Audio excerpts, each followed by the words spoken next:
Hello class, कैसे हैं आप लोग? आज हम लोगों ने टॉपिक शुरू करा था। आज सुबह जो क्लास हुई थी 12 से 1, उसमें हम लोगों ने टॉपिक शुरू करा था भारतीय संविधान का भाग 4, directive principle of state policy. इस बैच की क्लास 13, 13 और हमारा जो 25 चैप्टर का जो कोर्स है एनसीईआरटी का, इंडियन पॉलिटी का 6 टू 12 तक का, old and NCERT, old and new NCERT का, इसमें हमारा था चैप्टर 7। ये हमने पढ़ा था। अब इसी चैप्टर को, अब इसी क्लास को हम लोग आगे कंटिन्यू करते हैं। इसी क्लास को हम आगे कंटिन्यू करते हैं। लास्ट लेक्चर में मैंने आज सुबह ही आपको कहा था कि भारतीय संविधान ने इसका वर्गीकरण कहीं भी नहीं किया है कि कहाँ पे संविधान में कहाँ पे है, कहाँ पे लिखा गया है हमारे संविधान में कि ये गांधीवादी विचार है, ये आर्थिक विचार है, समाजवादी विचार है। ऐसा कुछ भी नहीं करा है संविधान ने। मगर हम अपने अध्ययन के दृष्टिकोण से, क्योंकि अध्ययन का दृष्टिकोण समझने के लिए भी होता है इंडियन कॉन्स्टिट्यूशन को, और दूसरा यूपीएससी भी पूछता है, स्टेट पीसीएस भी पूछता है, तो दोनों हमारा विचार है। मतलब एकेडमिक भी और एक तरह से क्या है अपना कंपटीशन एग्जाम में भी, तो दोनों में इसका महत्वपूर्ण रोल है। तो यहाँ पे हम अध्ययन के दृष्टिकोण से इसका वर्गीकरण करते हैं। जैसे राज्य के नीति निर्देशक तत्वों का लक्ष्य एक नए समाज की व्यवस्था करना है, क्योंकि पुराना समाज जो था वो पुरातन पंथी था, तो आधुनिकता की तरफ ले जाना था इसको। इस समाज की व्यवस्था को लोग भिन्न भिन्न नामों, जैसे समाजवादी आ गया ना, गांधीवादी, उदारवादी के नाम से जानते हैं। इस समाज की व्यवस्था को, ये समाजवादी व्यवस्था है, समाज है, ये राजनीतिक समाज है, ये गांधीवादी समाज है, उसके नाम से जानते हैं। हमारे संविधान में नीति निर्देशक तत्वों का वर्गीकरण नहीं किया गया है। देखो स्पष्ट लिख रहा है जो मैंने बात बताई है आपको, क्योंकि हमारे संविधान के निर्माता तीन विचारधाराओं से प्रभावित थे। तीन विचारधाराएं कौन सी थी? उदारवाद। उदारवाद से प्रभावित क्यों थे? 1945 के बाद अमेरिका, और 1945 से पहले भी ब्रिटेन की जो तरक्की हुई थी, इंडस्ट्रियल रिवॉल्यूशन 1740 में आया था, उसका नींव ही क्या थी? उदारवाद। तो वे उदारवाद से भी प्रभावित थे। जेएस मिल ने उदारवाद को खड़ा करा राजनीतिक रूप से, उससे भी प्रभावित थे। समाजवादी कार्ल मार्क्स से प्रभावित थे ही। नेहरू जी ने अपने कई लेक्चरों में कहा कि मेरा राजाओं में शासन प्रशासन में कोई विश्वास नहीं है, मेरा विश्वास भारत की जनता में है और समाजवाद में विश्वास है। गांधीवादी, भारत का विचार, भारत की हवा, भारत का सिद्धांत, भारत की सोच में कौन है? गांधीवादी है। कोई गांधी जी को माने या ना माने, मगर गांधी जी की विचारधाराओं को, उसके वो शासन में अगर है, उससे वो मुंह नहीं मोड़ सकता, उसको वो जरूर अप्लीकेबल करेगा ही करेगा हर प्रकार से। गांधी जी हमारे राष्ट्रपिता हैं। गांधी जी इन विचारधाराओं का संगम बनाना चाहते थे, मतलब तीनों का संगम बनाना चाहते थे, जिससे प्रत्येक व्यक्ति के लिए सामाजिक, आर्थिक, राजनीतिक न्याय सुनिश्चित हो सके। यह निर्देश संविधान की प्रस्तावना में अंतर्निहित है। सुबह जो क्लास हुई थी मैंने ये बताया था ना आपको, संविधान की प्रस्तावना साफ साफ लिखती है तीनों को एक ही सीक्वेंस में, क्योंकि तीनों एक दूसरे के बिना अधूरे हैं। अनुच्छेद 38(2) इसके अंतर्गत यह निर्देश है राज्य। राज्य कौन सा? जो संविधान के भाग 3 में आर्टिकल 12 में लिखा है वो राज्य है। विशेष रूप से आय की असमानता को कम करने का प्रयास करेगा, इसीलिए सरकार लगाती है कॉर्पोरेट कर, कॉर्पोरेशन टैक्स, निगम कर, इसीलिए लगाती है निगम कर वगैरह टैक्स। और हमारे यहाँ आयकर भी लगाया गया, तो चाइना की तरह रिग्रेसिव नहीं है, प्रोग्रेसिव है। जैसे जैसे आय बढ़ेगी वैसे वैसे टैक्स बढ़ेगा, जैसे टैक्स कम है तो आय भी कम है, क्योंकि लोगों का कल्याण करने के लिए इनकम टैक्स लगाया गया है। सरकार की आमदनी का जरिया तो है, मगर आमदनी भी ऐसे करनी है जिससे लोगों का वेलफेयर हो, कल्याण हो,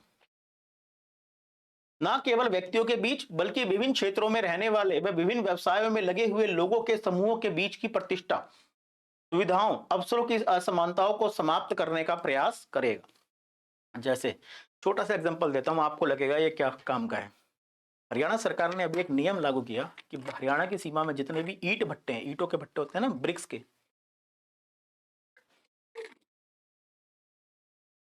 ईंट भट्टे हैं, ईंट भट्टों में जो चिमनी होती है उसकी सफाई करनी होती है। चिमनी जो होती है उसका मुंह छोटा होता है, कार्बन लगा रहता है, ठंडी कर देते हैं उसको, और उसके बाद उसमें मजदूरों के जो बच्चे हैं उन्हीं को घुसाए थे रस्सी बांध के, और वो मजदूरों के बच्चे जो हैं खुरच के अपने हाथों से या जैसे भी कोई कुछ दे दिया इंस्ट्रूमेंट, उससे वो लोग उसकी सफाई करते हैं, कार्बन को नीचे इकट्ठा कर देते हैं, जिससे मगर उनके कार्बन उनकी सांसों के द्वारा फैल जाता है, कई बार दम घुटने से मर भी जाते हैं, और ये उचित परिस्थिति भी नहीं है उसमें काम करने की। तो हरियाणा सरकार ने नियम निकाला है कि कोई भी अगर ईंट ब्रिक्स में कोई भी काम लेता है तो वो उसको साफ करना पड़ेगा पहली बात, हर 6 महीने में, हर सीजन के बाद। दूसरा, उसको साफ करवाने के लिए प्रदूषण नियंत्रण बोर्ड से एक पर्ची लेनी पड़ेगी। वो प्रदूषण नियंत्रण बोर्ड के पास जो रजिस्टर्ड हैं कुछ मशीनों के द्वारा जो ईंट भट्टों को साफ करते हैं, उन्हीं से ईंट भट्टों की साफ करवाना पड़ेगा, ना कि आप किसी बच्चे से करवा सकते हो। क्यों? मानवीय गतिविधि करनी है, मानव का सम्मान करना है, कार्य की परिस्थितियों में अवसर की असमानताओं को समाप्त करना, विभिन्न व्यवसाय में लगे हुए लोगों के समूह के बीच की प्रतिष्ठा का भी ध्यान रखना है। यह अनुच्छेद 39 या राज्य को विशेषतः अपनी नीति का इस प्रकार संचालन करने का निर्देश देता है कि इसे समाज व्यवस्था का सर्वोत्तम, उत्तम नहीं सर्वोत्तम व विवादहीन शीर्षक न्यायोचित समाज व्यवस्था हो सके, जस्ट सोशल ऑर्डर हो सके। अतः नीति निर्देशक तत्वों का वर्गीकरण निम्न है। सबसे पहला वर्गीकरण है आर्थिक व सामाजिक। सबसे ज्यादा इसी में है आर्टिकल, सबसे ज्यादा इसी में आर्टिकल्स हैं। राज्य के नीति निर्देशक तत्वों के अंतर्गत आर्थिक व समाजवादी उदारवादी समाजवादी सिद्धांत निम्नलिखित हैं। समाजवादी आपको याद करने पड़ेंगे समाजवादी सिद्धांत कौन कौन से हैं, ताकि क्योंकि ये मैच करने के लिए आते हैं। जैसे 38A क्या कहता है, 38A इसके अंतर्गत राज्यों को यह निर्देश दिया गया है कि यह लोक कल्याण की अभिवृद्धि करके ऐसी सामाजिक व्यवस्था की स्थापना करेंगे, ऐसे सामाजिक व्यवस्था की स्थापना करेंगे, मतलब सामाजिक और आर्थिक न्याय दोनों को आगे बढ़ाएंगे। 39 इसके अंतर्गत राज्य यह सुनिश्चित करेगा कि वैधानिक व्यवस्था मतलब स्टैच्यूरी सिस्टम ऐसा होना चाहिए कि इस प्रकार कार्य करे कि समान अवसरों के आधार पर न्याय सुलभ हो, न्याय सुलभ हो। यह विशेषता यह सुनिश्चित करने के लिए है कि आर्थिक या किसी अन्य नियोग्यता के कारण कोई नागरिक न्याय प्राप्त करने के अवसर से वंचित ना हो। हमने तो भारत में कसाब को भी बिरयानी खिला के न्याय दिलवाया, हमारे लोगों पे उसने गोलियां चलाई और हमारे ही ताज पे उसने अटैक करा, फिर भी सरकार ने, न्याय ने उसको क्या है, सुप्रीम कोर्ट ने कहा कि आपके लिए वकील होगा, चिंता ना कीजिए, क्योंकि भारत में क्या है, सबको समान न्याय सुनिश्चित किया गया है। उपयुक्त विधि व योजना द्वारा या किसी अन्य रीति से निशुल्क वैधानिक सहायता की व्यवस्था करेगा। यह क्वेश्चन कई बार आता है, निशुल्क वैधानिक सहायता का प्रावधान किस अनुच्छेद में है, 39 कै में है। ये जो कै लिखा है, गै लिखा है, च लिखा है ना, तो ये बाद में जोड़े गए थे, समय के अनुसार जोड़े गए हैं ना। राज्य के नीति निर्देशक सिद्धांत 4 सिद्धांत हैं जो 42वें संविधान संशोधन के द्वारा जोड़े गए थे मूल संविधान में। ठीक है, तो पढ़ेंगे धीरे धीरे कौन से हैं।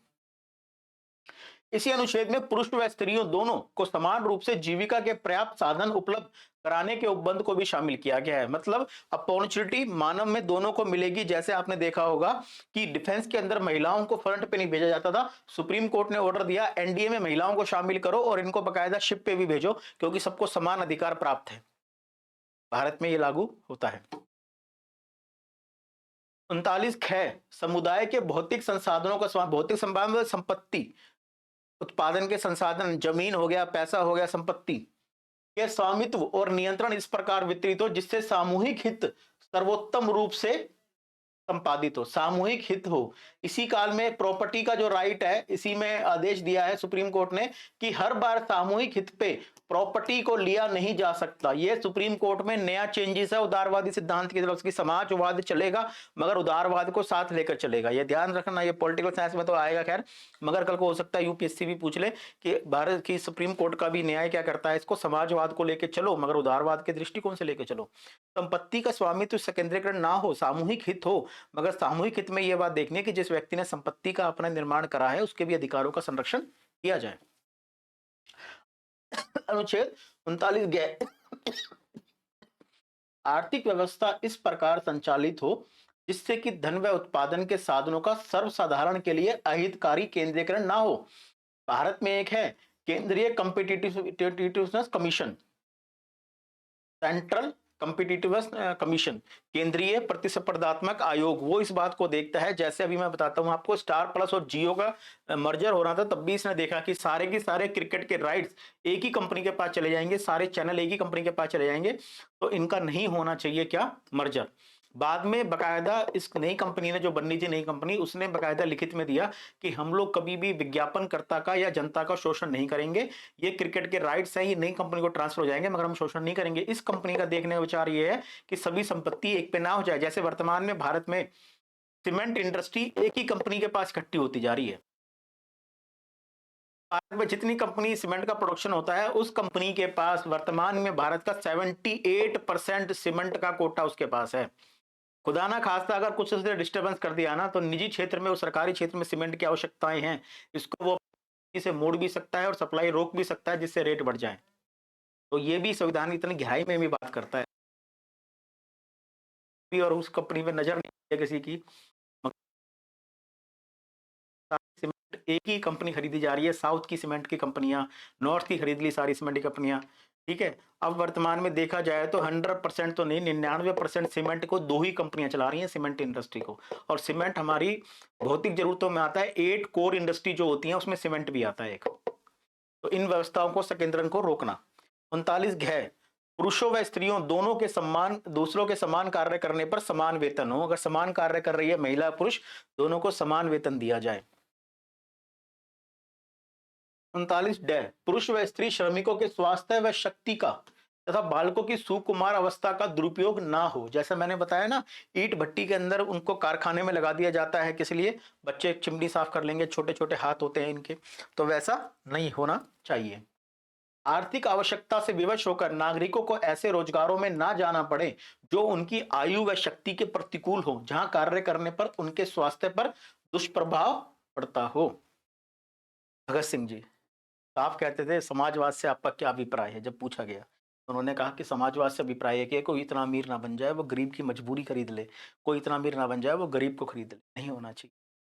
बल्कि हम लोग जब जेएनयू में थे तो हम लोग एक कैंपेन का हिस्सा भी थे कि भारत सरकार को दो काम तुरंत करने चाहिए। दो काम, पहला, पश्चिम बंगाल में अभी भी हाथ से खींचे जाने वाले रिक्शे चलते हैं, जो आदमी बैठते हैं दो रिक्शे में, रिक्शे को एक आदमी उठाता है और वो खींचता है रिक्शे को, तो मशीन नहीं लगी होती, ये चैन वैन नहीं लगी होती है, जो देखना पुरानी फिल्मों में नजर आ जाएंगे, अभी भी चलते हैं।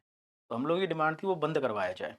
दूसरा, दिल्ली में भी जो रिक्शे, जो आदमी बैठता है और आदमी खींचता है, ये बंद करवाया जाए। कम से कम सरकार कई योजनाओं, सामाजिक अधिकारिता मंत्रालय के द्वारा सरकार उन रिक्शे वालों को मशीन के रिक्शे दे, ऑटो मशीन के रिक्शे दे में मोटर लगी हो, जिससे एक आदमी बैठा है और एक आदमी खींच रहा है, ये भी मानवता का दुरुपयोग माना जाता है। ठीक है, तो काफ़ी चीज़ें हैं, अगर सोचो तो मानव मानव का समान है, और सरकार का यही काम है कि वो एक ऐसा एनवायरनमेंट क्रिएट करे कि हर व्यक्ति एक आर्थिक, एक सामाजिक, एक भौतिक उन्नति कर पाए। इसीलिए भागचार का महत्व था, है और रहेगा। 39 बच्चों को स्वतंत्र व गरिमामय वातावरण में स्वास्थ्य विकास के अवसर व सुविधाएं दी जाए। बच्चों के लिए भी डेडिकेटेड है। बच्चों व युवकों के शोषण व नैतिक व भौतिक परित्याग से रक्षा की जाए। 41, इसके अंतर्गत राज्य अपनी आर्थिक सामर्थ्य व विकास की सीमाओं के अंदर, मतलब राज्य के पास पैसा भी हो और उसकी सीमा अगर है तो कार्य पाने, मतलब कार्य पाने, मनरेगा, मनरेगा इसी से निकली है आर्टिकल 41 से। शिक्षा पाने, आर्टिकल शिक्षा का अधिकार भी यहीं से। वह बेकारी, बुढ़ापा, युवावस्था पेंशन है, बेरोजगारी भत्ता वगैरह यहीं से निकले हैं, पेंशन। बीमारी व निशक्ता, अन्य भाव की दशा में लोगों की सहायता व अधिकार को प्राप्त करने की प्रभावी व्यवस्था करे, आर्टिकल 41। मनरेगा इसी में निकली है। 42, राज्य कार्य की न्याय संगत व मानवोचित दशाओं को सुनिश्चित करने के लिए वह प्रसूति सहायता की व्यवस्था करे। देखो यहां तक लिख रही है, जो प्रेग्नेंट वुमेन है, प्रसूति सहायता जो वुमेन है, इसके लिए भी राज्य देगा। इसीलिए राज्य सरकार उनके लिए टीकाकरण अभियान चलाती है, उनको आशा वर्कर्स के द्वारा उनका ये क्रिएट करती है कि सभी टीके लगे और उनका प्रसव जो हो अस्पताल में हो, ये करती है। मात्र मृत्यु दर को कम करने में आशा कार्यकर्ताओं का और इस आर्टिकल का बहुत बड़ा योगदान है। 43, राज्य उपयुक्त विधि व आर्थिक संगठन द्वारा किसी अन्य रीति से कृषि के, उद्योग के या अन्य प्रकार के सभी श्रमिकों के कार्य, मतलब श्रमिक दोनों है, कृषि व उद्योग धंधों के, निर्वाह मजदूरी। निर्वाह मजदूरी का मतलब यह सरकार जो निर्धारित करती है ना, मिनिमम सैलरी, कम से कम डीसी रेट जिसको बोलते हैं, जिसपे कई बार कॉन्ट्रैक्ट एम्प्लॉइज भी रखे जाते हैं, गवर्नमेंट डिपार्टमेंट में भी रखे जाते हैं, उसका निर्धारण भी इसी सरकार, इसी के द्वारा करती है। कौन सा? आर्टिकल 43। शिष्ट जीवन स्तर, अवकाश का संपूर्ण उपभोग सुनिश्चित करने वाली कार्य की दशाएं। अवकाश का संपूर्ण उपभोग कर सके, मतलब ये नहीं है कि छुट्टी भी लेके बैठे हैं, पैसे भी कट गए और कंपनी से, ऑफिस से फोन आया जा रहा है, परिस्थिति है, ऐसा नहीं होना चाहिए। सामाजिक व सांस्कृतिक अवसर प्रदान करने का प्रयास करेगा, मतलब सामाजिक और सांस्कृतिक भी होना चाहिए। अनुच्छेद 43 क्या है?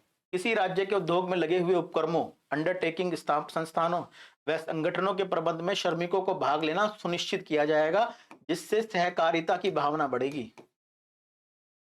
एग्जाम्पल है अमूल, दिल्ली में मदर डेयरी, इफ्को खाद बनाने वाली कंपनी, उपयुक्त विधि व किसी अन्य रीति से कदम उठाएगा। ये सारे जो हैं ये सारे सिद्धांत ध्यान रखना, कुछ बच्चे पढ़ रहे हो अचानक इस वीडियो पे आ गए हो, वो पहले वाला वीडियो ना देखा हो तो याद रखना इस बात को। यहाँ पे आर्टिकल एक साथ नहीं पढ़ाए जा रहे, जैसे भाग 3 में तो आर्टिकल जो है 12 से लगातार पढ़ाए जाते हैं सीक्वेंस में। यहाँ पे सीक्वेंस नहीं है, यहाँ पे वर्गीकरण करके पढ़ाए जा रहे हैं, क्योंकि एग्जाम में वर्गीकरण के हिसाब से आते हैं, इसीलिए सीक्वेंस नहीं है। लोग ये ना समझे 40 कहाँ गायब हो गया, गायब नहीं हुआ। 40 गांधीवादी विचारधारा में मिलेगा, अब इसमें मिलेगा देखो 40, जो यहाँ नहीं था। अब गांधीवादी सिद्धांत, इनका एक वर्गीकरण गांधीवादी भी किया गया। वो क्या कहता है? नीति निर्देशक तत्वों के अंतर्गत समाहित गांधीवादी सिद्धांत इस प्रकार हैं। अनुच्छेद 40 के अंतर्गत राज्य ग्राम पंचायतों, इसीलिए ग्राम पंचायतों को 73वें संविधान संशोधन और 74वें संविधान संशोधन और संवैधानिक दर्जा दिया गया, संगठन करने के लिए कदम उठाएगा। उनको ऐसी शक्तियां व प्राधिकार प्रदान करेगा जो उन्हें स्वायत्त शासन इकाइयों के रूप में कार्य करने योग्य बनाने के लिए आवश्यक हो, इसीलिए करा गया संविधान संशोधन। 43 यह प्रावधान किया गया राज्य गांव में कुटीर उद्योगों को, क्योंकि गांधी जी कहते थे गांव जो है स्वराज गांवों से खड़ा होगा, गांव अपने आप में एक इंडिपेंडेंट इकाई होनी चाहिए, ना वहां पे कुछ लाने की जरूरत पड़े ना कुछ भेजने की जरूरत पड़े, व्यक्तिगत वह सहकारी आधार पर बढ़ाने का प्रयास करेगा। 43 यह राज्य सरकारी समितियों के लिए कुछ अच्छी गठन सहकारी समितियां directive principle of state policy में भी है और इसके साथ फंडामेंटल राइट्स में भी है। ठीक है, सहकारी समितियों का वर्णन 2 जगह किया गया है। संपादन लोकतांत्रिक नियंत्रण व वृत्तिक प्रबंध में वृद्धि करने का प्रयास करेगा। 46 राज्य जनता के दुर्बल वर्गों को SC ST शारीरिक मानसिक जाति वे जो भी दुर्बल वर्ग है उनके लिए, विशेषतः अनुसूचित जाति जनजाति के लिए शिक्षा अर्थ संबंधी हितों का विशेष सावधानी से अभिवृद्धि करेगा। सामाजिक अन्याय व सभी प्रकार के शोषण से उनकी रक्षा करेगा, इसीलिए इनके लिए SC ST कमीशन बनाया जाता है, संवैधानिक है ये भी, इसीलिए प्रावधान किया गया कि इनको अप्लीकेबल भी किया जा सके। 45 इसमें राज्य अपने लोगों के पोषाहार स्तर का मतलब है खान पान में कोई मिलावट नहीं होगी। इस बार का जो पेपर था यूपी PCS 22 दिसंबर 2025 का जो पेपर था उसमें पूछा गया था इनमें से कौन सा संवर्ती सूची का विषय है मिलावट की जांच। लिंक करके पढ़ा करो तो क्वेश्चन आ जाए, जैसे हम लोग क्वेश्चन याद रखते हैं वैसे आप लोग याद रखो, और मैं तो पढ़ाने के लिए याद रखता हूँ, कुछ इंटरेस्ट भी है, आप लोगों को एग्जाम देना है तो आप लोग थोड़ा और डिटेल में याद रखा करो।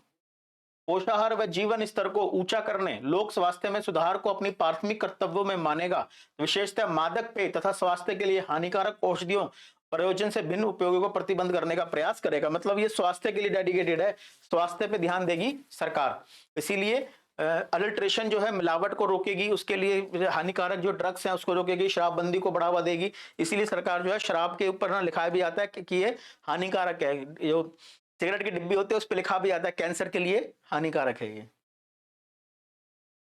48 इसमें राज्य कृषि व पशुपालन को, हमारे भारतीय संविधान है, बच्चों के लिए बात करता है विश्व का सभी संविधान हम भी करते हैं, मानव के लिए बात करता है हम भी करते हैं, युवक के लिए बात करता है हम भी करते हैं, मगर इकलौते संविधान है हम लोग जो 2 और बातें करते हैं। पहला वसुधैव कुटुंबकम, पूरे विश्व का सम्मान करते हैं शांति के लिए।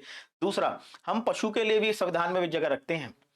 कुछ लोग कह देते हैं ना ये माता है ये पिता है, उसका भावार्थ ये नहीं होता है कि अगर गाय माता है तो ना बैल पिता है, इसका मतलब ये है, जैसे कई बार आप ट्रैवल करते हैं और ट्रैवल करते करते आप किसी को बोलते हैं कि दादा ये कहाँ पड़ेगा, काका थोड़ा साइड हो जाइए, चाचा रास्ता दे दीजिए, या चाचा ये रास्ता कहाँ पड़ेगा। इसका मतलब ये नहीं है कि चाचा के लिए आपकी दादी ने उनको भी जन्म दिया है क्या, ये नहीं है इसका मतलब, ये भावनात्मक रूप से होता है। कहते हैं ना आप हमारे पिता तुल्य हैं, तो ये नहीं है कि आप पिता ही हैं हमारे, हमारे नाना जी ने अपनी जो लड़की है वो आपको ब्याह दी थी, नहीं, उसका मतलब यह है कि सम्मान का विषय है।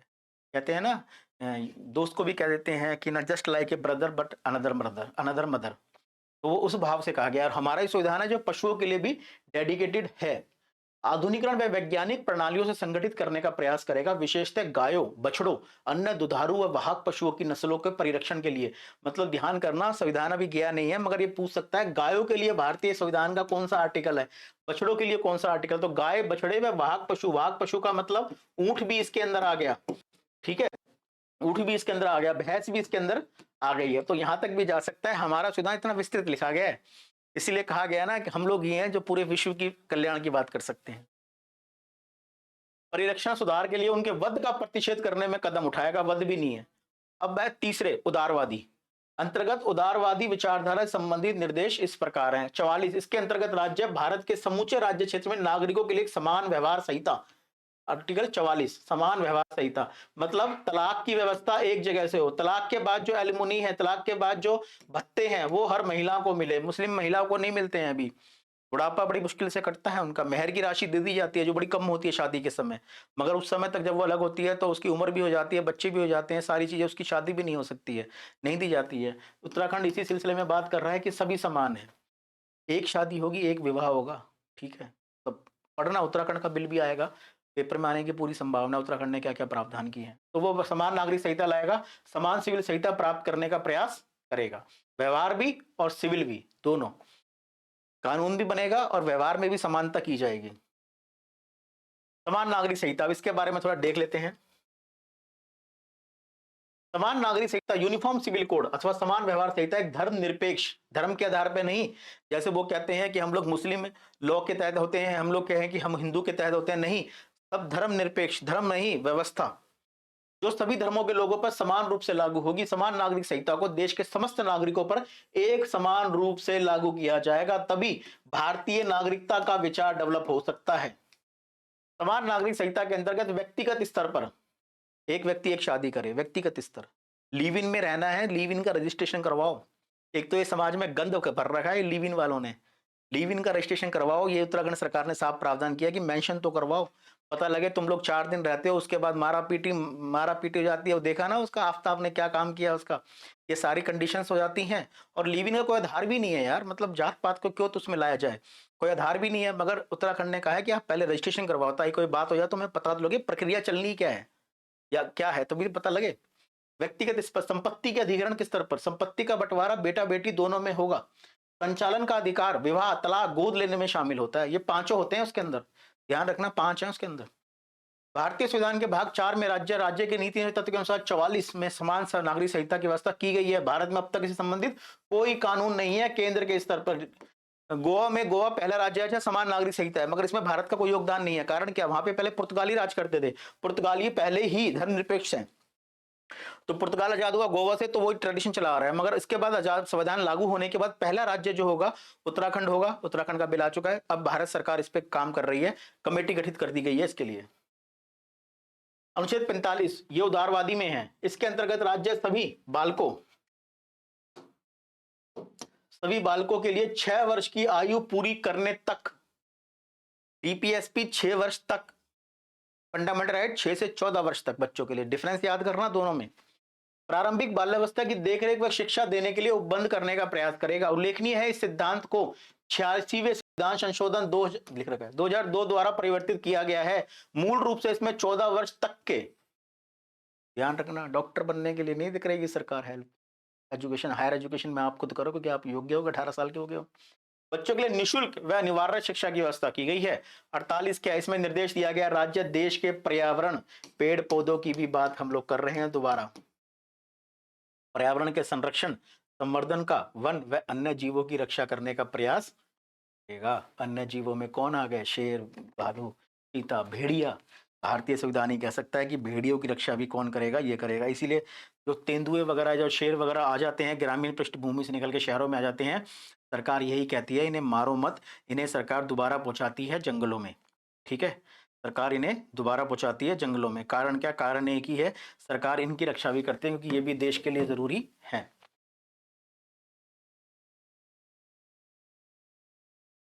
49 इसमें यह प्रावधान किया गया कि संसद द्वारा बनाई गई विधि द्वारा, मतलब संसद द्वारा बना सकती है, राज्य इस पे कोई विधि नहीं बना सकते। डीपीएसपी पे ध्यान करना, डीपीएसपी के संशोधन करने का, डीपीएसपी में चेंज करने का, इसको कुछ भी करने का अधिकार सिर्फ केंद्र को, संसद को है और किसी को नहीं है। दीप संसद द्वारा बनाई गई विधि द्वारा उसके अधीन राष्ट्रीय महत्व वाले घोषित किए गए कलात्मक, ये कुछ कुछ अब ड्यूटीज में भी है, तो इसीलिए क्वेश्चन आता है कई बार, फंडामेंटल राइट, फंडामेंटल ड्यूटीज और डीपीएसपी, इन दोनों में समानता बताइए, ये उसी समानता में है, पर्यावरण उसी समानता में से है। राष्ट्रीय महत्व घोषित किए गए, मतलब लाल किला, ताजमहल, राम मंदिर, ये वो है। कलात्मक या ऐतिहासिक अभिरुचि वाले प्रत्येक स्मारक या स्थान या वस्तु का यथास्थिति लूटपाट रोकना, विकृत करना, नाम लिख देना, जो लिख देते हैं ना, आशा बेड्स फलाना और फैलाना, एक शेप बना के लिख देते हैं, इसमें तेरा नाम मेरा नाम ये अंकित हो गया। हुमायूं के मकबरे पे जाओ तो हुमायूं के मकबरे को तो ऐसा गंदा कर रखा है लोगों ने, पूछो मत, बल्कि वो राष्ट्रीय संस्थान है। विनाश, अपसारण, विस्थापित करना, वेनन, विक्रय या निर्यात से संरक्षण करना राज्य का दायित्व होगा। चार्ल्स शोभराज, जिन्होंने ताजमहल ही बेच दिया, ताजमहल ही बेच दिया, लाल किला बेच दिया था, तो ऐसे लोगों को साफ कहा गया है 49 में। संविधान ने यार एक बात है, भारतीयों को ढंग से समझाया, इसीलिए एक एक चीज लिखी गई है, एक एक चीज, कोई कौमा बिंदी का भी गैप नहीं छोड़ा गया, क्योंकि पता था चार्ल्स शोभराज नाम का व्यक्ति का भविष्य में हो सकता है जो लाल किले को बेच देगा, ताजमहल बेच, इसलिए कहा गया विक्रय भी नहीं कर सकते, निर्यात से संरक्षण करने का राज्य का दायित्व होगा। केंद्र सरकार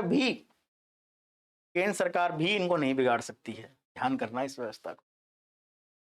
अनुच्छेद 50, इसमें यह प्रावधान किया गया, राज्य की लोक सेवाओं न्यायपालिका व कार्यपालिका से पृथक, जो मैंने दोहराया था आपको फंडामेंटल राइट्स में, दोबारा दोहराता हूं, पृथक्करण का सिद्धांत लागू किया गया है संविधान के द्वारा, परंपराओं के द्वारा, लोकसभा के ट्रेडिशंस के द्वारा, मगर स्पष्ट रूप से संविधान में लिखी गई है, जो सेपरेशन ऑफ पावर लिखी गई है वो लिखी गई है between executive and judicially, legislative और जुडिशली के बीच में पृथकतावादी तत्व नहीं लिखा गया है, ये परंपरा से स्थापित किया गया है। तो संविधान ने स्पष्ट लिखा, आर्टिकल 50 कदम उठाएगा।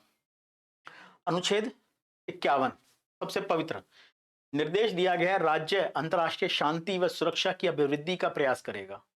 अंतर्राष्ट्रीय शांति, इसलिए हम लोगों ने कहा यूक्रेन में युद्ध, हमारे पीएम ने स्पष्ट रूप से कहा, और रशिया में खड़े होकर कहा, रशिया जो यूक्रेन का युद्ध चल रहा है, कि वर्तमान सदी युद्ध की नहीं। इतना बोल्डपन जो जिस तरीके से कहा, और मीडिया ने नहीं, पूछ के हर मीडिया ने छापा, क्यों, हम लोग, हमारा संविधान खुद ही कहता है 51, किसी भी प्रकार से नहीं होना चाहिए। और इसीलिए भारत ने जो अपने पड़ोसी देशों से 3 घोषित युद्ध लड़े, एक अघोषित युद्ध लड़ा, 1962 भी तो पड़ोसी देश से ही लड़ा गया, मगर भारत ने कभी किसी पे हमला नहीं किया, क्योंकि भारत का तो संविधान ही इस बात को कहता है। इसीलिए वो देश, पता नहीं क्यों, अभी जैसे एक आर्टिकल आया था कि बांग्लादेश खरीद रहा है, बांग्लादेश तोप खरीद रहा है, युद्ध टैंक खरीद रहा है, तो बांग्लादेश में हमारे विदेश मंत्रालय ने यही कहा कि आप लोग यार खरीद किसके ले रहे हो, आप लोगों के पास स्वास्थ्य पे पैसा नहीं है, गरीब देश हो आप लोग 3 तरफ से भारत से घिरे हो, एक तरफ से बंगाल की खाड़ी से घिरे हो, बंगाल की खाड़ी में भी भारत, वहाँ पे आपको भारत खड़ा हुआ है, आपकी रक्षा के लिए खड़ा हुआ है, आपके मित्र भी है भारत, 3 तरफ से आप भारत से घिरे हो। भारत ने तो कभी किसी देश पे हमला नहीं करा, उस पर हमला नहीं करा जिसने हमारी धरती अपना रखी है, पीओके अपना रखा है, अक्साई चीन अपना रखा है हमारा। आप पे क्या हमला करेंगे, आप तो हमारे मित्र हो, आपकी आज़ादी हमने दिलवाई है, हम तो आपकी सम्मान करते हैं आपका, आपके नागरिक और हमारे नागरिक एक प्रांत के एक जैसे लगते हैं, और एक तरफ आप समुद्र से घिरे हुए हो, आप इतनी डिफेंस सिस्टम क्यों बिल्डअप कर रहे हो? फिर भी वो देश कहता है कि इट्स माई चॉइस, ये उसकी चॉइस है। पर इसको राष्ट्रों के बीच न्यायसंगत व सम्मानपूर्ण संबंधों को बनाए रखने का प्रयास किया जाएगा, संगठित लोगों को एक दूसरे से व्यवहारों में अंतर्राष्ट्रीय विधि व संधि बाध्यताओं के प्रति आदर बढ़ाने का प्रयास करेगा। इसीलिए हमारे यहाँ वीमन कमीशन और हमारे यहाँ मानवाधिकार आयोग इसीलिए बनाया गया 1992 में और 1993 में, सम्मान करेगा, क्योंकि पूरे विश्व ने सम्मान किया, हमने भी क्या दिया, हम भी बना देंगे अपना कानून।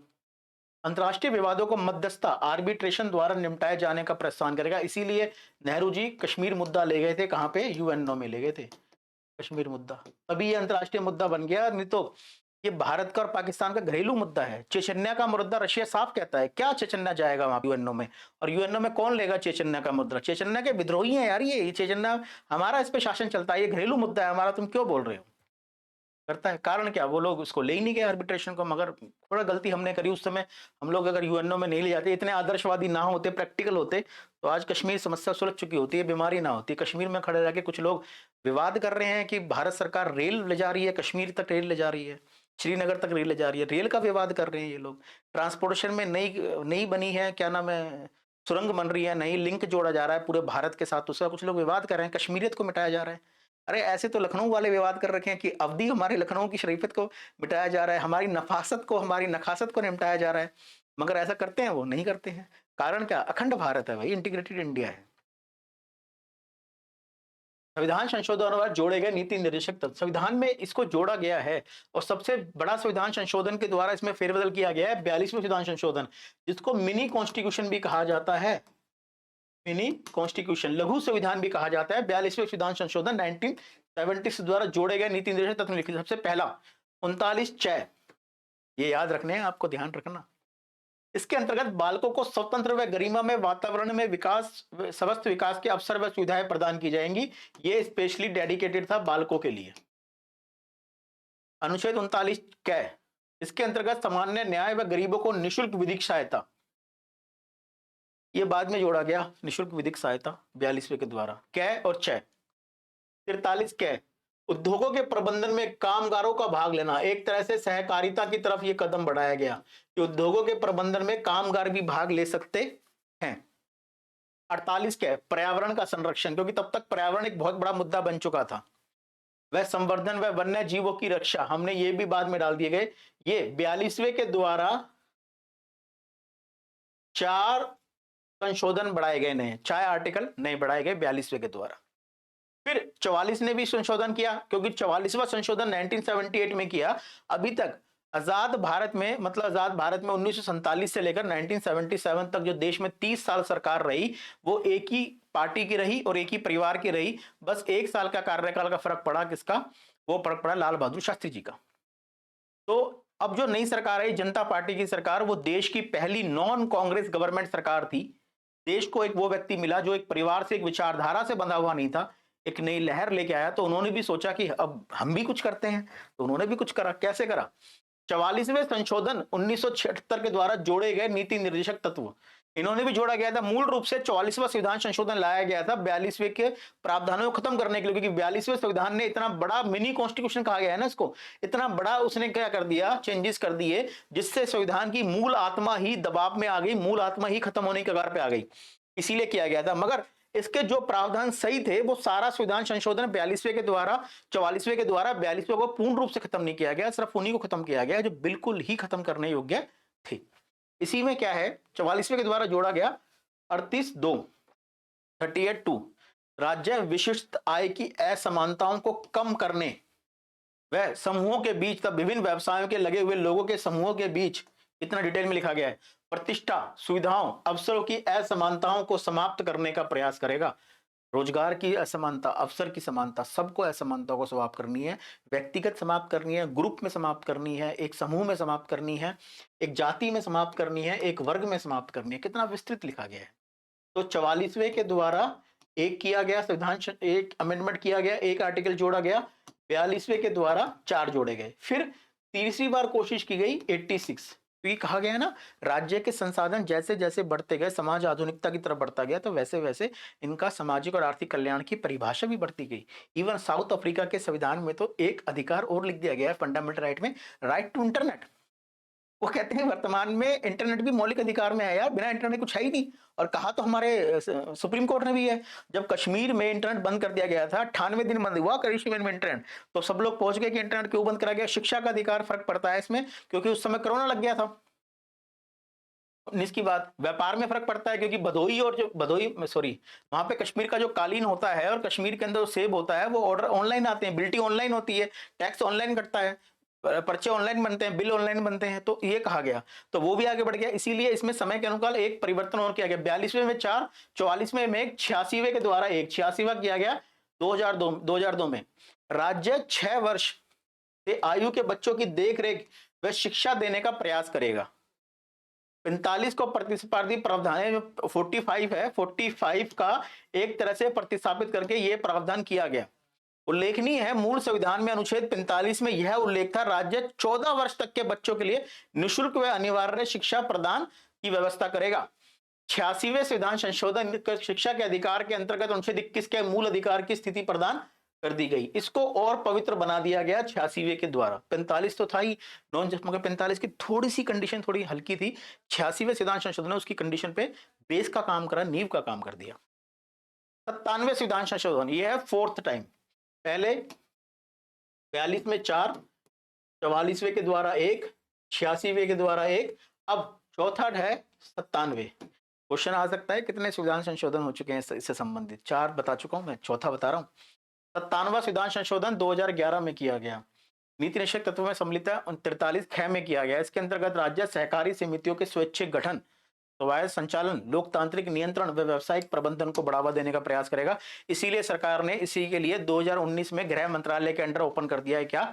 सहकारिता मंत्रालय, गृह मंत्रालय के अंडर। और सहकारिता मंत्रालय ने टारगेट रखा है कि 2026 तक, 2030 तक भारत में 2 लाख पैक्स का निर्माण किया जाएगा, प्राइमरी एग्रीकल्चर क्रेडिट सोसाइटी का निर्माण किया जाएगा, जिसमें से 10,000 क्रेडिट सोसाइटी का निर्माण हम कर भी चुके हैं। गुजरात में इस मंत्रालय के मंत्री के द्वारा गुजरात में इनका उद्घाटन भी किया जा चुका है, जो और इनको कंप्यूटराइज भी किया जाना है, इनका काफी किया जाना है। अगर सहकारिता बढ़ती है तो भारत के लिए बहुत अच्छा है। विश्व में सहकारिता में सबसे बड़ा योगदान पता किसका है? भारत का। और पता है कौन सी कंपनी है? अमूल। पूरे विश्व में सहकारिता के बारे में, कोऑपरेटिव ऑर्गेनाइजेशन के बारे में बात चलती है, अमेरिका में, ब्रिटेन में, कहीं भी, तो वहां के विद्यार्थियों को इंडियन कंपनी पढ़ाई जाती है, अमूल। सेकंड पता है कौन सी कंपनी पढ़ाई जाती है? कहाँ की? अपने भारत की इफको, खाद बनाने वाली कंपनी, फर्टिलाइजर की कंपनी। भाग 5 के बाहर उल्लेखित नीति निर्देशक तत्व लिखित है, मगर भाग 5 में जो लिखे गए हैं वो लिखे गए हैं 36 से 51, मगर उसके बाद भी सरकार के लिए कुछ इंस्ट्रक्शन है। क्या है? भाग 4 में उल्लेखित नीति निर्देशक तत्वों के अतिरिक्त संविधान के अन्य भागों में ध्यान करना। भाग 3 जब मैंने आपको पढ़ाया था फंडामेंटल राइट्स, उसमें भी मैंने आपको भारतीय संविधान के मौलिक अधिकार भाग 3 12 से 35 से अलग मौलिक अधिकार के अलग अधिकारों के बारे में बताया था। याद होगा, right to property, right to vote. तो वैसे ये भी याद रखना, यूपीएससी वहीं करती है अटैक, हाँ थोड़ा अंधेरा होता है, वहीं पर रोशनी डालती है वो अपने क्वेश्चन से, ताकि अगली बार वाला विद्यार्थी जान सके कि ये भी आ सकता है। ठीक है। भाग 16 अनुच्छेद 325, भाग 17 अनुच्छेद 350 ए, भाग 17 का अनुच्छेद 351 में भी राज्य को निर्देश दिए गए हैं। इनमें भी राज्यों के लिए निर्देशक तत्व दिए गए हैं। भाग 16, भाग 17, भाग 16 में आर्टिकल 325, भाग 17 में आर्टिकल 350, भाग 17 में 351, ये भी दिए गए हैं। नीति निर्देशक तत्वों का महत्व व उपयोगिता देखो, अलग से लिखा है महत्व, इंपॉर्टेंस एंड यूटिलिटी, और इससे पहले करवाया था प्रगति, और मैंने आपको उस वाली वीडियो में भी बताया था मेंस के एग्जाम में कुछ अपने दिमाग में क्लियर करो। एग्जामिनर पूछ क्या रहा है? कैरेक्टरिस्टिक्स पूछ रहा है, फीचर्स पूछ रहा है, नेचर पूछ रहा है आपका, इंपॉर्टेंस पूछ रहा है आपकी, यूटिलिटी पूछ रहा है आपकी, समालोचना पूछ रहा है, आलोचना पूछ रहा है। इन शब्दों से परिचित हो। फिर आप कहते हो मैं तो लिख के आया मगर पता नहीं क्यों मेंस नहीं हुआ। सर जी मेंस कैसे हो? आपने जो लिखा है, लिखा तो डाटा सही है मगर प्रश्न के अकॉर्डिंग नहीं लिखा।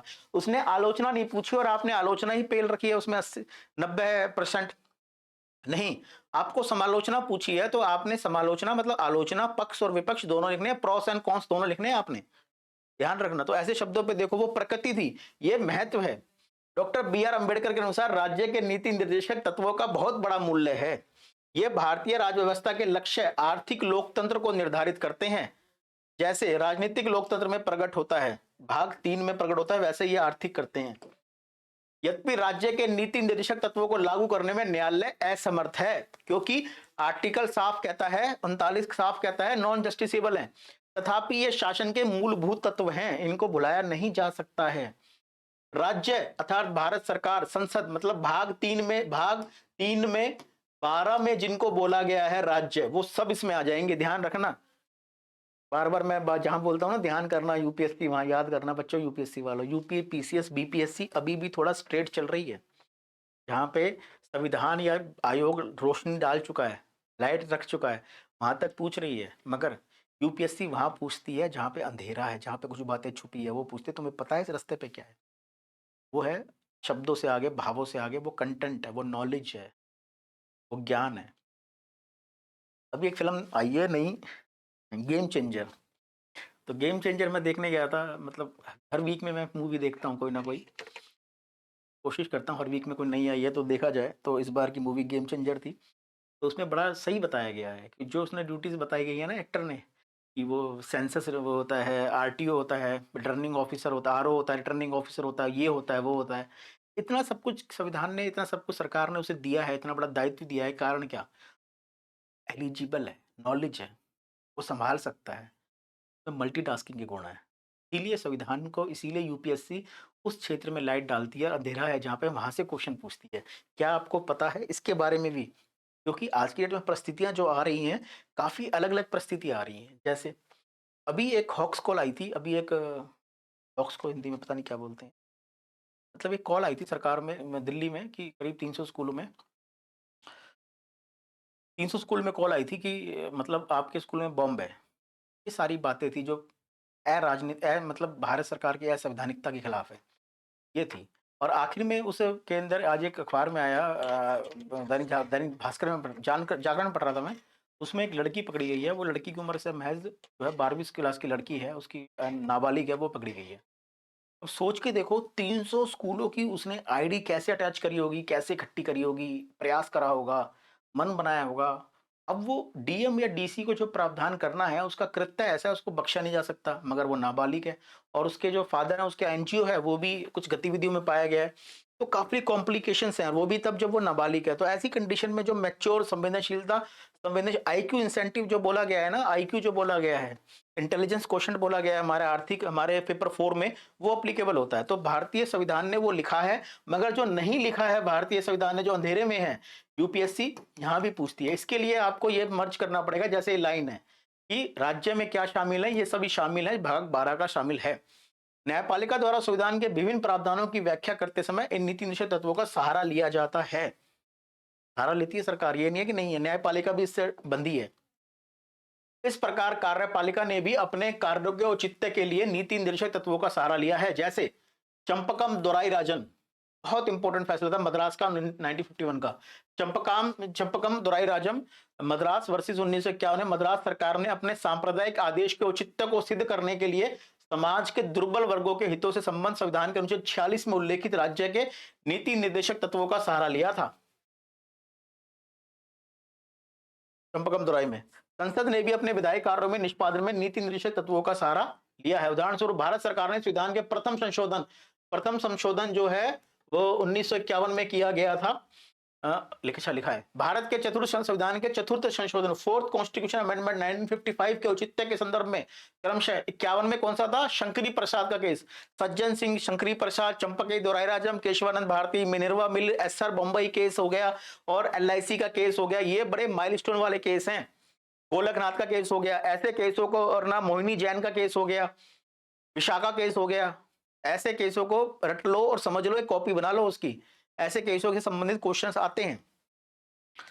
गोलकनाथ के मामले में न्यायालय के सम्मुख कहा है ये दोनों अधिनियम राज्य के नीति निर्देशक तत्वों को व्यवहारिक रूप प्रदान करने के लिए बनाए गए हैं, इनको रद्द नहीं किया जाए। क्योंकि ये प्रथम संविधान संशोधन का सबसे कमजोर पार्ट कौन सा था, संविधान लागू हुआ 1950 को, ये संविधान संशोधन कर दिया 1951 को। मतलब जो सरकार उस समय थी, मगर वो नॉन इलेक्टेड गवर्नमेंट थी, वो अपॉइंटेड थी बाय ब्रिटिश क्राउन। अब भारत में संविधान जब लागू हुआ था उसके बाद पहली कांग्रेस इलेक्टेड गवर्नमेंट बनी 1952 में। तब कहा गया है कि जो संविधान, क्या सरकार इतना भी वेट नहीं कर सकती है कि सरकार एक बार जनता से बहुमत लेके आ जाए और उसके बाद संविधान में संशोधन करे। सरकार को इतनी जल्दबाजी क्यों लग रही है, क्या कारण है, सरकार करना क्या चाहती है। तो इसके सिलसिले में यह संविधान संशोधन किया गया था। इस बड़ी बातचीत थी, बड़ा लोकतंत्र होता है, एक होता है अति लोकतंत्र। भारत में कई बार लगता है अति लोकतंत्र है, सरकार के जो ईमानदारी से किए जाने वाले प्रयास हैं उस पर भी कुछ लोग क्वेश्चन मार्क लगा देते हैं। अब फंडामेंटल राइट और मौलिक तत्वों में क्या अंतर है। मौलिक अधिकार व राज्य के नीति तत्वों में पाए जाने वाले मुख्य अंतर को निम्नलिखित तालिका द्वारा स्पष्ट किया जा सकता है। तालिका बनाई गई है। मौलिक अधिकार मतलब, दोबारा मैं रिवाइज करवा रहा हूं, भाग 3 आर्टिकल 12 से 35, जीपीएसपी पार्ट 4 आर्टिकल 30 से 51। मौलिक अधिकार राज्य के कुछ कार्यों पर प्रतिबंध लगाते हैं, अर्थात यह नकारात्मक है, नकारात्मक है, ठीक है। राज्य इन लोगों के क्या, राज्य इन लोगों के प्रतिबंध क्या लगाते हैं, प्रतिबंध लगाते हैं किस प्रकार से कि राज्य कानूनी समानता प्रदान करेगा, अनटचेबिलिटी को रोकेगा, नकारात्मक है, जो नहीं की भाषा में है। यह राज्य के कुछ सकारात्मक कार्यों को प्रेरणा देते हैं, अर्थात यह सकारात्मक है। यह विशेष रूप से व्यक्ति के अधिकारों को संरक्षित करते हैं, एज ए इंडिविजुअल पर्सन व्यक्तिगत अधिकारों को करते हैं, और व्यक्तिगत अधिकारों पर रिट भी उन्हीं पे आती हैं। मगर यह संपूर्ण समाज के लिए हानिकारक है। कहा गया ना व्यवस्थित रूप से, सामूहिक रूप से, कितनी बार शब्द का इस्तेमाल किया गया, कलेक्टिव, सामूहिक रूप से। इनका क्रियान्वयन न्यायालय की सहायता से किया जा सकता है, अर्थात ये वाद योग्य है। इनका क्रियान्वयन न्यायालय की सहायता से नहीं किया जा सकता, अर्थात यह वाद योग्य नहीं है। इसके अंतर्गत प्रधानतः नागरिक व राजनीतिक अधिकारों का समावेशन किया गया है। नागरिक और राजनीतिक अधिकार मतलब ये लोकतंत्र की बात करते हैं मोस्टली। ये आर्थिक व सामाजिक कल्याण मतलब कल्याणकारी राज्य की बात करते हैं। लोकतंत्र की बात कौन सा, लोकतंत्र के 3 पिलर है, राजनीतिक, सामाजिक, आर्थिक, तीनों एक दूसरे के बिना अधूरे हैं। तो ये सिर्फ बात करता है राजनीतिक की, ये बात करता है सामाजिक और आर्थिक की भी। यह विधि रूप से मान्य है, यह नैतिक व राजनीतिक मान्यता प्राप्त है। सरकार का मन है तो माने, नहीं है तो नहीं माने, मगर हाँ अगर नहीं मानोगे तो अगली बार चुन के नहीं आओगे, और राजनीति में चुनना बड़ी चीज है।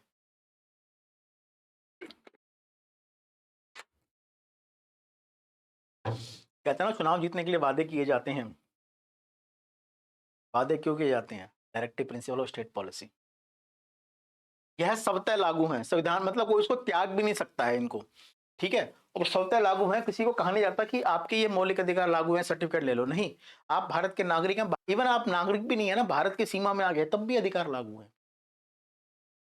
विधान की आवश्यकता नहीं है, स्वतः लागू नहीं होते हैं, इन्हें लागू करने के लिए विधान की आवश्यकता होती है।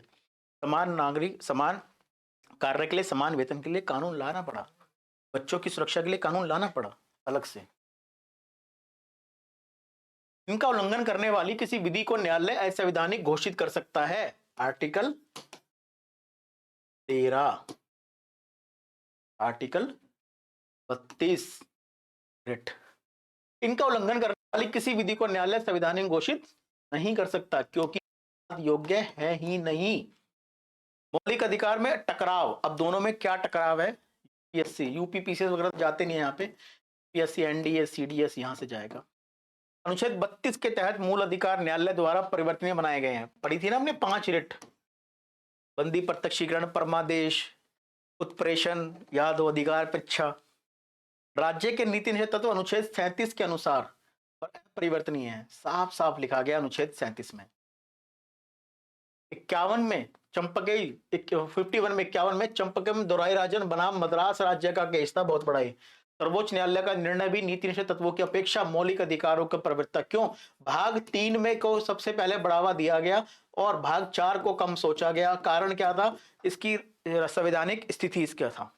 गोलकनाथ मामले 1967 पर सर्वोच्च न्यायालय के फैसले पर 24वें संविधान संशोधन 1971, 25वें संविधान संशोधन 1971 में संसदीय प्रतिक्रिया सामने आई और संसद ने स्पष्ट किया कि संसद को मूल अधिकारों में संशोधन करने का अधिकार है। कंडीशन क्या? जब संसद लागू करना चाहती है डीपीएसपी। टकराव था। अन्य मामलों में मौलिक अधिकार तथा नीति निषेध तत्वों को संविधान का मूल ढांचा घोषित किया गया है। मूल अधिकार भी मौलिक बेसिक स्ट्रक्चर डॉक्ट्रिन है, डीपीएसपी भी बेसिक स्ट्रक्चर डॉक्ट्रिन है। माना गया है नीति निषेध तत्वों के निश्चित लक्ष्य को मौलिक अधिकारों को प्राप्त किए बिना प्राप्त नहीं किया सकता, दोनों बैलेंस करने हैं। वर्तमान में नीति निषेध तत्वों के अंतर्गत अनुच्छेद 39 कै तथा ख में कोई मौलिक अधिकार जैसे कई मौलिक अधिकार जैसे विधि के समक्ष क्षमता, अनुच्छेद 14 वाक्य व्यक्ति, अनुच्छेद 19 पर वरीयता दी जा रही है। मतलब ये कोई क्वेश्चन आ जाए कि मौलिक अधिकार में कौन से अधिकार ऐसे हैं जो मौलिक अधिकार से ऊपर है? डीपीएसपी के 2 हैं, 39 कै और 39 ख। अगर इनका भाग 14 का और भाग अगर 19 थोड़े से कमजोर पड़ते हैं, इनमें थोड़ी ढील दी जा, इनमें थोड़ा अगर सख्ताई की जाती है तो की जा सकती है। शर्त क्या है? 39 कै और 39 ख के अंतर्गत दी जा सकती है जब इसकी कार्रवाई की जा रही हो। आलोचना, अब इनकी कुछ आलोचना भी की जाती है, इतने प्लस पॉइंट है। तो तत्वों की आलोचना संविधान निर्माण के दौरान संविधान सभा में के ही कुछ सदस्यों द्वारा की गई थी। इन्हें अनेक बिंदुओं पर देखा जा सकता है, जैसे नीति निषेध तत्व न्यायालय से परिवर्तनीय नहीं होने के कारण ही निरर्थक है। अगर ऐसा नहीं हो सकता, देखते हैं क्या है। नीति निषेध तत्वों को भारतीय संविधान का आधार माना गया है, वह इन्हें आधार माना गया, आधार तो माना गया, परंतु इनकी प्रक्रिया स्पष्ट है कि इन्हें लागू कैसे किया जाए। भारत सरकार पशुपालन को बढ़ावा देगी, मगर ये नहीं बताया कैसे देगी। भारत सरकार मद निषेध करेगी, मगर ये नहीं बताया कब और कैसे करेगी। भारत सरकार बच्चों को सुरक्षा देगी, मगर ये नहीं बताया कैसे देगी। इसीलिए क्या है कि आधार तो माना गया मगर प्रक्रिया अस्पष्ट है।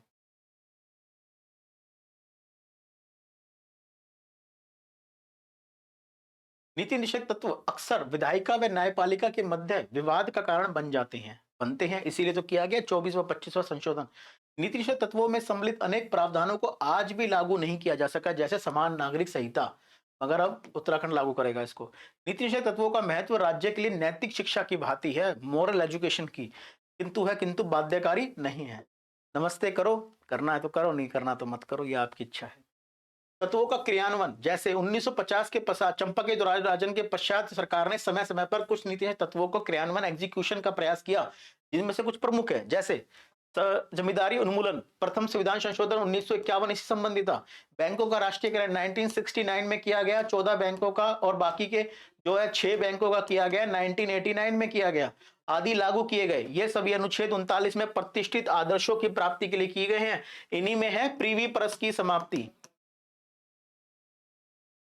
प्रीवी पर्स की समाप्ति, संपूर्ण देश में पंचायती राज व्यवस्था लागू करना, अनुच्छेद 40 का अनुसरण करना, संविधान में 73 और 74वां संविधान संशोधन किया गया। न्यूनतम मजदूरी अधिनियम, इससे कम नहीं दी जाएगी, जीवन यापन के लिए जितनी उचित होगी। इसलिए शहरी में योजना, शहरी में न्यूनतम मजदूरी अलग होती है, ग्रामीण क्षेत्र में अलग होती है। रोजगार गारंटी योजना, मनरेगा के अंतर्गत कार्य के सीमित अधिकार अनुच्छेद 41 में दिए गए हैं। ये मैच करने के लिए आते हैं कि ये प्रावधान किसमें है, ये किसमें है। 45 में दिए गए निजी तत्व द्वारा 6 से 14 वर्ष के बच्चों के लिए निशुल्क व निवारक शिक्षा के लिए 86वां संविधान संशोधन किया गया है 21A में, जो फंडामेंटल राइट में है। 47 को क्रियान्वयन के अंतर्गत बच्चों में पर्याप्त पोषाहार के लिए स्कूलों में दोपहर का भोजन, मिड डे मील योजना शुरू की गई है। आंगनवाड़ी योजना इसी के लिए बनाई गई है। इस प्रकार राज्य संविधान में दिए गए निर्देशों का अनुपालन की दिशा में निरंतर प्रयास कर रहा है। ये अनुच्छेद दिए गए। प्रसूति सहायता दी गई है, प्रसूति के लिए सहायता दी गई है। इसीलिए पशुओं के लिए भी अधिकार बनाए गए हैं कि पशुओं के लिए कि इन परिस्थिति रखी जाए, ये रखा जाए, ये ऐसा करा जाए, वैसे करा जाए, ये सारे बनाए गए हैं। और याद रखना, ये बाध्यकारी नहीं है, मगर सरकार के नीति निर्देशक तत्व जो हैं, सरकार कार्यपालिका न्यायपालिका के लिए खैर बाध्य नहीं है, मगर न्यायपालिका फिर भी इनका सम्मान करती है। जैसे कल में फंडामेंटल राइट्स में मैंने आपको बताया था, किसका नाम मैंने आपको बताया, PN भगवती सर का नाम। PN भगवती हमेशा कहते थे न्याय दिखना भी चाहिए, ठीक है, न्याय दिखना भी चाहिए कि न्याय हुआ है। और न्याय दिखना किसको चाहिए, सामाजिक वर्ग के लिए, समाज के कमजोर वर्गों के लिए। PN भगवती साहब के पास एक एप्लीकेशन आई थी, एक NGO ने लगाई थी। तो इससे पहले हाई कोर्ट में लगी थी वो एप्लीकेशन। हाई कोर्ट ने कहा कि रद्द की जाती है, क्योंकि जो समाज पीड़ित है वो ही नहीं आया। पंजाब का एक समाज था, विशेष समाज था पंजाब का, अगर वो नहीं आया तो उसका मतलब वो पीड़ित ही नहीं है। मतलब एनजीओ ने कहा भी, एनजीओ एक तरह से 5th पिलर कहे जाते हैं लोकतंत्र के, डेमोक्रेटिक कंट्रीज में 5th पिलर कहे जाते हैं एनजीओ। एनजीओ हमारे सिलेबस में भी है, भाग सोशल इश्यूज में भी है, भाग 1 में गवर्नेंस में भी है। तो उस एनजीओ को लगा कि यार ये सही नहीं कहा जज ने। आखिर में वो एनजीओ सुप्रीम कोर्ट गया, PN भगवती की अदालत में केस लग गया। PN भगवती ने सर ने तुरंत कहा कि जो व्यक्ति पीड़ित है और शोषित है मगर वो सक्षम नहीं है न्यायालय में आने में, इसका मतलब तो न्याय मिलेगा ही नहीं उसे। मगर शासन तो इसीलिए बनाया गया है कि आर्टिकल इतने सारे लिखे गए हैं। उन्होंने तुरंत उस एनजीओ से कहा कि आप लोग कोर्ट में आइए और हम आपकी बात सुनेंगे। आखिर में बात सुनी गई तो PN भगवती सर ने कहा यार ये तो मुकदमा चलेगा। तो अब एनजीओ ने कहा कि हमारे पास तो पैसे नहीं है, वो वर्ग जिसके लिए हम आए हैं उसके पास तो और पैसे नहीं है। PN भगवती सर ने तुरंत ऑर्डर दिया। हम सरकार को आदेश देते हैं, कानून डिपार्टमेंट को, विधि डिपार्टमेंट को, लॉ मिनिस्टर को आदेश देते हैं, एक जज की व्यवस्था की जाए, वो भी वरिष्ठ जज हो, जो वरिष्ठता की पैनल, वरिष्ठ हर कोई नहीं लिख सकता, सीनियर जज। सुप्रीम कोर्ट बताता है बकायदा, इसको डेजिग्नेशन देता है एक तरह से, ये मतलब लिस्ट निकालता है एक तरह से, वो जज हो उसको दी जाए। और इस जज के अंदर इस पैनल इसको बकायदा वकील घोषित किया जाए, और उनके पैनल के अंदर एक महिला को भी शामिल, और जब सुनवाई होगी तो वो महिला की डिबेट भी सुनेगी कोर्ट। चला मुकदमा, मात्र 6 महीने 7 महीने मुकदमा चला, और सुप्रीम कोर्ट का एक फैसला आया लंबा चौड़ा, और कहा गया ये पंजाब के लिए नहीं है, पूरे भारत के लिए है। ट्रांसजेंडर का मुकदमा था। बहुत बढ़िया बुक आती है। मतलब आप तो पढ़ना मत, हम तो पॉलिटिकल साइंस में जब PSI ऑप्शनल था तब हम पढ़ते थे। बुक का नाम याद नहीं आ रहा, पॉलिटिकल बुक आती है भारत शासन व्यवस्था की, उसमें हमने इसको पढ़ा। खैर ये बातें तो होती रहेंगी, बहुत डीपली है ये। अब ये चैप्टर मेरा खत्म हो गया, आर्टिकल, ये चैप्टर हमारा फिनिश हो गया, खत्म हो गया, directive principle of state policy. अब आप लोगों के पास एक काम रह गया है, DPSP खत्म हो गया, भाग 4। अब नेक्स्ट क्लास होगी भाग 4, खत्म हो गया 4 क्या की नेक्स्ट क्लास होगी। अब आप लोगों का एक ही काम रह गया है, अपने इसकी अगर PDF चाहिए तो आप लोग PDF को आप ले सकते हैं। ये नीचे जो चल रही है strip, Telegram channel, official Telegram channel है, सारे के सारे PDF NCERT के, इकोनॉमिक्स के, पॉलिटी पे इसी में मिल जाएंगे, और जो 500 क्वेश्चन की सीरीज है इसी पे आपको मिल जाएगी। तो कल की क्लास देखते रहिएगा, 12 से 2 नोटिफिकेशन देखते रहिएगा। ग्रुप में भी डाल देता हूँ मैं टेलीग्राम चैनल में, और नोटिफिकेशन भी मैं लगा देता हूँ अपने चैनल में, तो आप थोड़ा वहां से देखते रहिएगा। टाइमिंग थोड़ी सेट नहीं रहती है ड्यू टू सम रीजन, इसी वजह से। मिलते हैं नेक्स्ट क्लास में इसी उत्साह के साथ, जोश के साथ। Thank you class and have a nice day.